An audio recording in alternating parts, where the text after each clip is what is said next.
नमस्कार। आज मैं आपको बताऊंगा कि अपन पूरे 6 घंटे के अंदर ऑर्गेनिक केमिस्ट्री को कैसे रिवाइज कर सकते हैं और इसके साथ ये भी बताऊंगा कि हर एक टॉपिक के अंदर क्या क्या चीजें इंपॉर्टेंट है। तो 6 घंटे में पूरी ऑर्गेनिक केमिस्ट्री को कैसे रिवाइज करना है। हमारे पास टोटल 10 चैप्टर्स है। तो हमको करना क्या है कि पहले 2 चैप्टर्स जो है उनकी एक बार रीडिंग लगानी है और रीडिंग करते वक्त क्या क्या चीजें इंपॉर्टेंट है उनको अपने को अंडरलाइन करना है। 50 मिनट में आपको पहले 2 चैप्टर की रीडिंग लगानी है और जो इंपॉर्टेंट चीजें हमको अंडरलाइन किया, फिर 5 मिनट आप उसको वापस रिवाइज करोगे कि जो जो चीजें अंडरलाइन की उसको 5 मिनट में रिवाइज करना है। तो टोटल हो गए हमारे 55 मिनट। फिर हम 5 मिनट का एक ब्रेक लेंगे।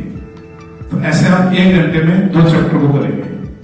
ये पैटर्न हमको फिर से फॉलो करना है। फिर से नेक्स्ट 2 चैप्टर 50 मिनट में पढ़ने, 5 मिनट आपको वापस उन दोनों चैप्टर को रिवाइज करना है और 5 मिनट आपको ब्रेक देना है। तो टोटल इस टाइप से करते करते हमारे जो 10 यूनिट है वो पूरे 5 घंटे में कवर हो जाते हैं। लास्ट का जो 1 घंटा है, 6 आवर जो है वो कहाँ यूज करना है। पुराने जो जेई मेंस के सिंगल चॉइस क्वेश्चंस हैं, AIEEE के सिंगल चॉइस क्वेश्चंस हैं, उनको आपको रिवाइज करना है। यानी 1 घंटा हमें ओल्ड क्वेश्चंस को देखना है और उनमें जो जो चीजें जो जो क्वेश्चन आपको अच्छे लगे उनको आप टिक कर लो। इस तरीके से हम पूरे 6 घंटे के अंदर पूरे ऑर्गेनिक केमिस्ट्री को रिवाइज कर सकते हैं। अब हम लोग ये डिस्कस करेंगे कि हर एक मिनट में क्या क्या चीजें इंपॉर्टेंट है। मैं क्लास 12 से स्टार्ट करूंगा। तो क्लास 12 में जो एनसीईआरटी है, उस एनसीईआरटी का जो पहला यूनिट है वो है alkyl halide and aryl halide. यानी मैं क्लास 12 के वॉल्यूम 2 की बात कर रहा हूं, alkyl halide and aryl halide. तो मैंने जो आपको बोला ना 10 चैप्टर, ये बेसिकली 7 चैप्टर 12th एनसीईआरटी में है और 3 चैप्टर 11th की एनसीईआरटी में। ऐसे मिला के टोटल 10 चैप्टर होते हैं। तो जो 12th क्लास का पहला चैप्टर है alkyl halide and aryl halide, उसमें क्या क्या चीजें इंपॉर्टेंट है उस पर ज्यादा एम्फेसाइज करना है, वो चीजें मैं आपको बता रहा हूं। उसमें है preparation of halide from alcohol. Alcohol से हैलाइड कैसे बनते हैं, डार्जन प्रोसेस, PCl5, PCl3, ये सारे रिएक्शंस इंपॉर्टेंट है। सेकेंड इंपॉर्टेंट है उसके अंदर लुकास रिएजेंट्स। थर्ड इंपॉर्टेंट है सब्स्टिट्यूशन रिएक्शंस, SN1, SN2। फिर नेक्स्ट है एलिमिनेशंस। एलिमिनेशंस में सिर्फ E2 पढ़ना है फॉर जेई मेंस, यानी E2 को एम्फसाइज करना है आपको जेई मेंस, यानी एलिमिनेशन बाय पॉलीमर। इसके अलावा हमको पढ़ना है वुड्स रिएक्शन, वुड्स से रिलेटेड फिटिंग रिएक्शन, स्वाट रिएक्शन, ये सारी चीजें इंपॉर्टेंट है इस यूनिट के अंदर।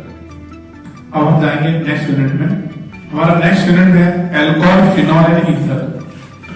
अल्कोहल, फिनॉल और ईथर में जो अल्कोहल की प्रिपरेशन है यूजिंग हाइड्रोबोरेशन ऑक्सीडेशन यानी H2O reaction and oxymercuration and demercuration यानी OMDM रिएक्शन, ये दोनों रिएक्शंस इंपॉर्टेंट है इसकी प्रिपरेशन में।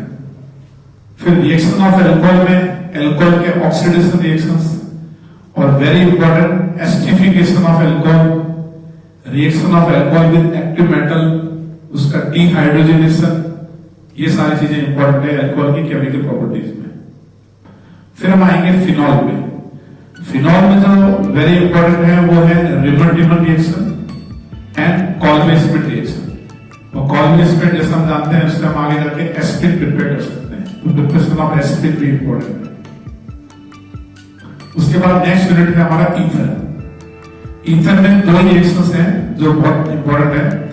पहला है हमारा विलियमसन ईथर सिंथेसिस और दूसरा है reaction of ether with HI और डाइल्यूट एसिड यानी हाइड्रोलिसिस ऑफ ईथर।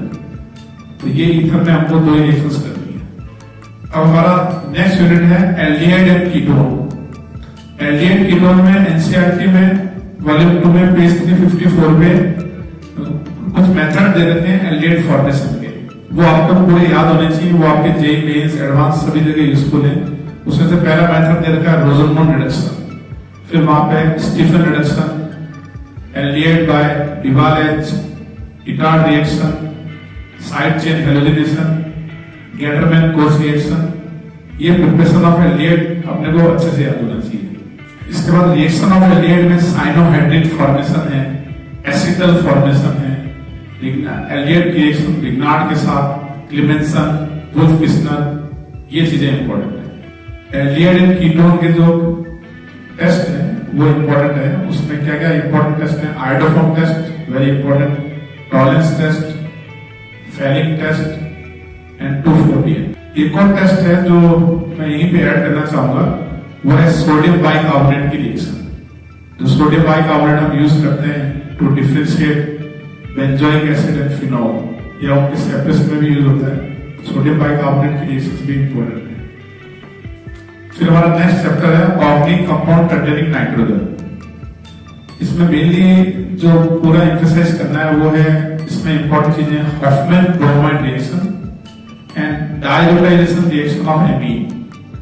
और डाइजोनियम सॉल्ट से जो कपलिंग रिएक्शंस हैं, उनके जो डाइज बनते हैं, उनके डाइज के कलर्स वगैरह आपको अच्छे से याद होने चाहिए for mains point of view या नीट की तैयारी के नीट पॉइंट ऑफ व्यू।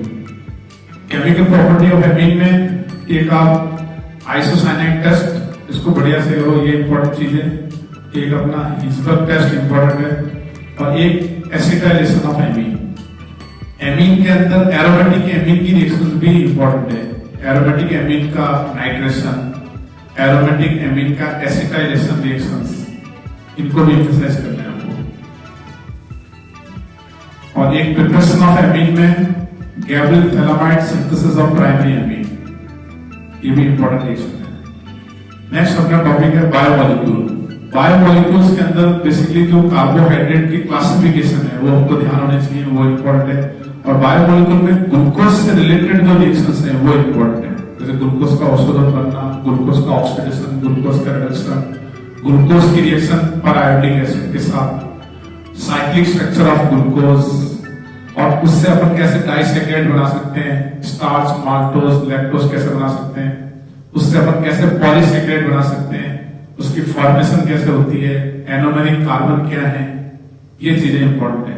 मतलब ग्लूकोज को लेते हुए डाइसैकेराइड और पॉलीसैकेराइड जो बना रहे हैं, वो प्रोसेस, उनके स्ट्रक्चर्स और उनके नाम, उनके लिंकेज, ये इंपॉर्टेंट है। फिर बायोमॉलिक्यूल्स के अंदर ही प्रोटीन्स का क्लासिफिकेशन इंपॉर्टेंट है, विटामिन, फिर डीएनए, आरएनए, इनकी डिटेल्स भी इंपॉर्टेंट है। फिर पॉलीमर और केमिस्ट्री इन एवरीडे लाइफ, ये दो टॉपिक ऐसे हैं जिसमें ज्यादातर हमको स्ट्रक्चर्स याद करने हैं। लेकिन पॉलीमर्स के अंदर दो चीज आप ध्यान रखो कि पॉलीमर की प्रिपरेशन कैसे होती है, how to prepare polymer, polymer बनने का मैकेनिज्म क्या है, उसको थोड़ा सा अच्छे से याद रखो। और दूसरा पॉलीमर के यूजेस, पॉलीमर कैसे यूज होते हैं। ड्रग्स जो आएंगे chemistry in everyday life, drugs का स्ट्रक्चर पता होना चाहिए, उसका नाम पता होना चाहिए, उसका यूज पता होना चाहिए। उसके साथ आपको कुछ भी छोड़ना नहीं है, क्योंकि ड्रग्स को कुछ भी पूछ सकता है उसमें। तो ड्रग्स से रिलेटेड सारी रिएक्शंस इंपॉर्टेंट है। जनरली बच्चे जो मिस्टेक करते हैं वो क्लास 12 की एनसीईआरटी को अच्छे से पढ़ लेते हैं, लेकिन 11th की एनसीईआरटी को नेग्लेक्ट करते हैं। लेकिन अगर हम जेई का या नीट का एग्जाम दे रहे हैं तो हमको 11th की एनसीईआरटी भी पढ़नी चाहिए। अब 11th की एनसीईआरटी में क्या क्या चीजें इंपॉर्टेंट है वो अपन डिस्कस करेंगे।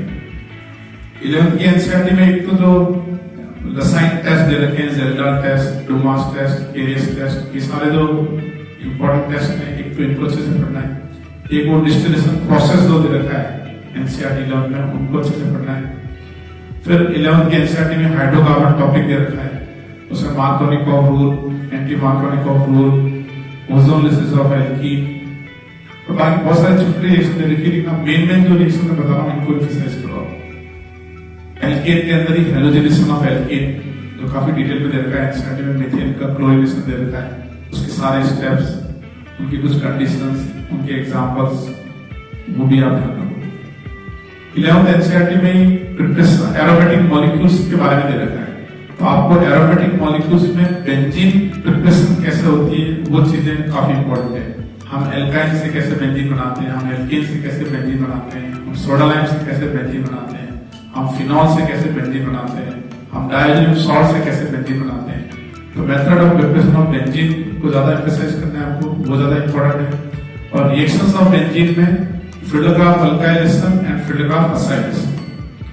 और असाइलेशन के अंदर भी बेंजीन से एनहाइड्राइड से जो अपन नेपथलीन बनाते हैं, तो बेंजीन में एनहाइड्राइड डाला, गामा कीटो एसिड बना, फिर क्लेमेंसन किया, फिर इंट्रामॉलिक्यूलर फ्रिडोग्राफ किया। तो बेसिकली वो रिएक्शंस इंपॉर्टेंट है, फ्रिडोग्राफ अल्काइलेशन एंड फ्रिडोग्राफ असाइलेशन, उनको आप डिटेल में पढ़ो अच्छे से। 11th के एनसीईआरटी के अंदर आइसोमेरिज्म भी दे रखा है।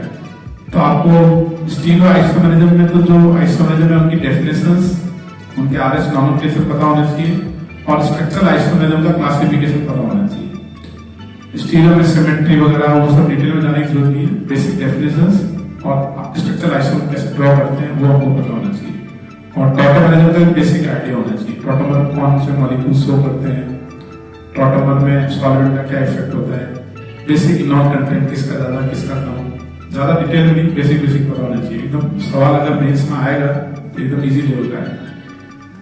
तो ये हमारा आज का सेशन पूरा हुआ। 6 घंटे में कैसे ऑर्गेनिक डिवाइस करना है और प्लस ऑर्गेनिक केमिस्ट्री में क्या क्या चीजें इंपॉर्टेंट है। Best of luck for your JEE and NEET exams. Thank you.